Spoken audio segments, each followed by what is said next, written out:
Yung pansit na binili ko nung Sunday, yung leftover ko, ayan no, dagdagan ko ulit ng bean sprout, ng celery, chong, tsaka pork and sauce.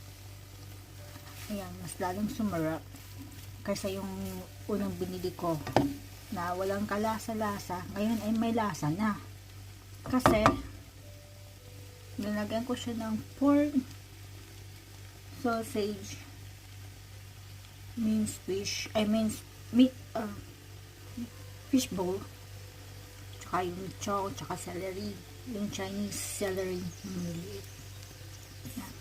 O tipo, there's a way, sabi nila, diba? Ayan na, yummy yummy, kain na tayo. Kain.